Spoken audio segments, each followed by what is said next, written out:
Hello everyone, welcome to lucky education. और आज हम डिस्कस करेंगे chapter number 10 colonialism and country side.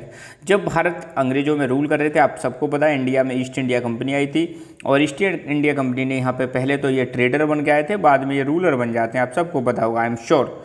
और उस समय पर भारत की सिचुएशन क्या थी, स्पेशली कंट्री साइड की सिचुएशन क्या थी, कंट्री साइड मतलब जो रूरल एरिया था वहाँ पे सिचुएशन क्या थी। तो इस चैप्टर के इंपॉर्टेंट क्वेश्चन हम देखने वाले हैं। साथ के साथ मेरी कोशिश ये रहेगी आपको हर क्वेश्चन का यहाँ पे एक्सप्लेनेशन मिलता रहे, ठीक है। एक्सप्लेनेशन जरूर दूंगा और बीच बीच में आपसे कुछ क्वेश्चन पूछूंगा जिनके आपको आंसर देने, ठीक है। एक वीडियो में we will discuss probably 10 to 15 question हम कोशिश करेंगे, 10 क्वेश्चन तो मिनिमम हम करेंगे ही करेंगे, ओके। तो ये पहला वीडियो है, इसके बाद और भी वीडियो इस चैप्टर से आएंगे, ठीक है। तो पहला क्वेश्चन है what was the sunset law. आप सबको पता है जैसे ही ईस्ट इंडिया कंपनी आई थी तो ईस्ट इंडिया कंपनी ने एक परमानेंट सेटलमेंट सिस्टम बनाया था। परमानेंट सेटलमेंट सिस्टम के तहत जमींदारों को बोला गया था कि आपको पैसा क्या है, एक फिक्स टाइम पर पैसा आपको डिपॉजिट करना है, ठीक है। अगर उस फिक्स टाइम पर या फिक्स डेट पर सनसेट होने से पहले, सनसेट मतलब सूर्यास्त होने से पहले अगर जमींदार पैसा नहीं जमा करा पाता था तो उसकी जमींदारी को ऑक्शन कर दिया जाता था। इसी को हमने बोला सनसेट लॉ। तो the sunset law stated that if zamindar did not pay his dues by sunset of the specified date his zamindari would be auctioned off. तो ठीक है, समझ में आ गया होगा आपको, बहुत सिंपल है। अच्छा, यहाँ पे क्वेश्चन ये बनता है आपके लिए कि इंडिया में जमींदारी सिस्टम इंट्रोड्यूस कहाँ पे किया गया था, पहली बात, ठीक है। जमींदारी सिस्टम कहाँ पे इंट्रोड्यूस किया गया था, ये क्वेश्चन आपको कमेंट करके बताना है। दूसरा, और हो सकता है ये क्वेश्चन आगे आ भी जाए, आई एम नॉट श्योर, ठीक है, तो फिर भी आपको देख लेना है। Second question, what was the fifth report and when it was submitted to the British parliament. तो फिफ्थ रिपोर्ट क्या थी, इसको ब्रिटिश पार्लियामेंट में कब सबमिट किया गया था, ठीक है। तो देखो, ईस्ट इंडिया कंपनी जो भारत में रूल कर रही थी तो इसकी फंक्शनिंग के बारे में, कैसे ईस्ट इंडिया कंपनी एडमिनिस्ट्रेशन कर रही है, क्या क्या इसकी प्रैक्टिस है, इन सब चीज़ों की एक रिपोर्ट तैयार की जाती थी और उसको ब्रिटेन में पार्लियामेंट में भेजा जाता था। तो इसको ब्रिटेन में भेजा गया था 1813 में। अगला क्वेश्चन है who were Paharias, how did they earn livelihood. Paharias कौन थे और वो कैसे अपना रोजी रोटी कमाते थे और कैसे अपना जीवन यापन करते थे, ठीक है। तो देखो, बंगाल में उस समय पर कुछ हिल्स हुआ करती थी, उन हिल्स का नाम है राजमहल हिल्स। तो राजमहल हिल्स में जो ट्राइबल लोग जो रहते थे उन्हीं को बोला गया पहाड़ियाज। तो पहाड़ियाज पहली बात तो ट्राइबल लोग हैं, जंगलों में रहने वाले लोग हैं जो कहाँ पर रहते थे, राजमहल हिल्स में रहते थे। तो ये चीज़ तो ये पहाड़िया हो गए।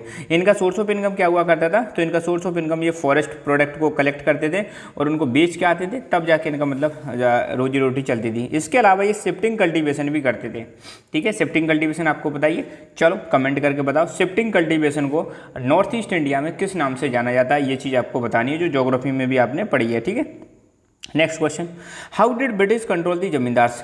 मतलब अंग्रेजों ने कैसे जमींदारों को कंट्रोल किया, ये चीज़ आपको बतानी है, ठीक है। तो ब्रिटिश डिसबैंडेड द जमींदार troops and abolished custom duties. आपको देखने को मिलेगा अंग्रेजों ने क्या किया, जो जमींदारों की जो आर्मी हुआ करती थी, ट्रूप का मतलब सेना हुआ करती थी, जो टुकड़ी हुआ करती थी, उसको उन्होंने हटा दिया। साथ के साथ में जो कस्टम ड्यूटीज लगती थी, जो टैक्स लगते थे, उनको भी हटा दिया। साथ के साथ में जमींदार, पहले आपको देखने को मिलेगा जमींदार कोर्ट चलाते थे, मतलब कोर्ट कचहरी चलती थी जहाँ पर जमींदारों के पास जुडिशियल पावर हुआ करती थी। तो अंग्रेजों ने जुडिशियल सिस्टम को भी हटा दिया और एक पोस्ट क्रिएट की थी कलेक्टर की, और ये जुडिशियल सिस्टम किसको दे दिया, कलेक्टर को दे दिया। ये चीज़ आपको ध्यान रखनी है। हुवर लठियाल्स, लठियाल्स कौन हुआ करते थे, तो देखो जमींदारों के जो मसलमैन हुआ करते थे, जमींदारों के जो बॉडीगार्ड हुआ करते थे, उनको हम बोलते थे लठियाल्स। एक्चुअली वो लठ रखते थे, लठ का मतलब होता है लाठी। लाठी आपको पता ही होगा, ऐसे लाठी होती है, तो लाठी चलाने वाले लोग क्या कहलाएंगे, लठियाल। पहले के टाइम पे बंदूक तो थी नहीं अपने पास, तो लठ ज़्यादा चलता था ना, लठ का जोर। And what do you mean by महल। महल क्या होता था, आप सबको पता है, जमींदार को एक एरिया दिया हुआ था, उस एरिया में 100 गांव, 200 गांव, 300 गांव, 400 गांव, कितने भी गांव हो सकते हैं। तो जितने एरिया कोई भी जमींदार कंट्रोल करता था उस एरिया को बोला जाता था महल। ये चीज़ आप ध्यान रखना। और जमींदार को उस समय लोकली राजा के नाम से जानते थे, जमींदारों को ही राजा के नाम से जानते थे, ठीक है। और what do you mean by ryotwari system. देखो, रैयतवाड़ी सिस्टम कहाँ पर लाया गया था, ये मद्रास और बॉम्बे में लाया गया था। मद्रास और बॉम्बे जो प्रेसिडेंसी हुआ करती थी, अंग्रेजों की 3 प्रेसिडेंसी थी। एक तो थी यहाँ पे बॉम्बे प्रेसिडेंसी, यहाँ पे थी मद्रास प्रेसिडेंसी और यहाँ पे थी कलकत्ता प्रेसिडेंसी। तो 3 प्रेसिडेंसी हुआ करती थी। तो कलकत्ता में तो आप सबको पता है परमानेंट सेटलमेंट सिस्टम आया था, और बॉम्बे और आपका मद्रास में अंग्रेजों ने नया एक लैंड रेवेन्यू सिस्टम लेके आए थे। उसी लैंड रेवेन्यू सिस्टम का नाम है रैयतवाड़ी सिस्टम। अब रैयतवाड़ी सिस्टम में क्या होता था, अंग्रेज डायरेक्टली रैयत से बात करते थे। रैयत का मतलब होता है किसान से बात करते थे और किसान डायरेक्टली अंग्रेजों को टैक्स पे करता था, ठीक है। ये है ryotwari system. Where colonial rule was first set up, सबसे पहले अंग्रेजों ने कॉलोनियल रूल कहाँ पे सेटअप किया था, तो ये बंगाल में सेटअप किया था, ठीक है। और आपको पता है बंगाल में एक बैटल हुआ था 1757 में, बंगाल में एक बैटल हुआ था, उस बैटल का नाम आपको बताना है। फिर उसके बाद एक बैटल 1764 में हुआ था अंग्रेजों का बंगाल में, उसका भी आपको नाम बताना है, मैं नहीं बताऊँगा, आपको कमेंट करके बताना है। बैटल का नाम किस किस के बीच में हुआ था ये भी आपको कमेंट करके बताना है। नेक्स्ट है who was the most powerful in north Bengal, north Bengal में उस समय पर कौन ज़्यादा पावरफुल लोग हुआ करते थे, तो ये है जोतदार। जो जोतदार आपको पता ही होगा, जो रिच पीजेंट्स हुआ करते थे, रिच पीजेंट्स को ही जोतदार कहा गया, जिन्होंने बाद में एक समय पर आकर जमींदारों को बिल्कुल पावर से ख़त्म कर दिया था और खुद मतलब उनकी पावर पे आ जाते हैं, ऐसे यूँ समझ लो, जमींदारों से भी ज़्यादा पावरफुल बन जाते हैं। Where did Francis Buchanan travel, Francis Buchanan कहाँ पर ट्रेवल करता है, तो फ्रांसिस बुचानन राजमहल हिल्स में ट्रेवल करते हैं, राजमहल हिल्स के बारे में जानकारी लेके आते हैं, ठीक है।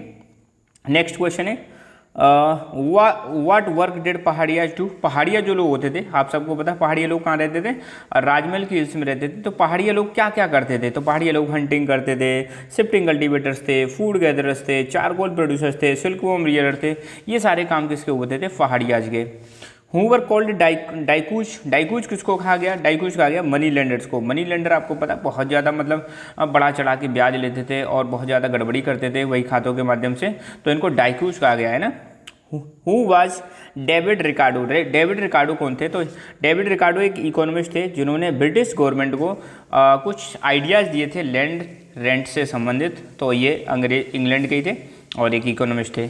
दामिने को क्या था, तो दामिनो को एक ऐसा एरिया था जिसको डिमार्केट कर दिया गया था संथालों के लिए 1832 में, ये हो गया दामिने को। Why did British encourage clearing of forest, अंग्रेज क्यों चाहते थे कि फॉरेस्ट को क्लियर किया जाए। आपको पता है अंग्रेजों ने पहाड़िया की लाइफ बर्बाद कर दी थी, पहाड़िया जो खुशहाल ज़िंदगी जी रहे थे फॉरेस्ट में, तो फॉरेस्ट को क्लियर कर करके उनकी ज़िंदगी बर्बाद कर दी थी। तो क्वेश्चन ये बनता है तो अंग्रेज क्यों इतना इंटरेस्टेड थे फॉरेस्ट को क्लियर करने में। अंग्रेज इसलिए इंटरेस्टेड थे कि अगर फॉरेस्ट क्लियर हो जाएगा तो उस ज़मीन पर वो खेती कर सकते हैं, कल्टीवेशन कर सकते हैं, और खेती करेंगे तो जो भी वहाँ पे खेती करेगा उससे अंग्रेज टैक्स लेंगे, तो इसलिए अंग्रेज चाहते थे फॉरेस्ट को खत्म करना, ठीक है। तो आज के लिए 15 क्वेश्चन, और बाकी जो क्वेश्चन है मैं ऐसे यहाँ पर इसी रूप में आपको देता रहूँगा, प्रोवाइड कराता रहूँगा, ठीक है।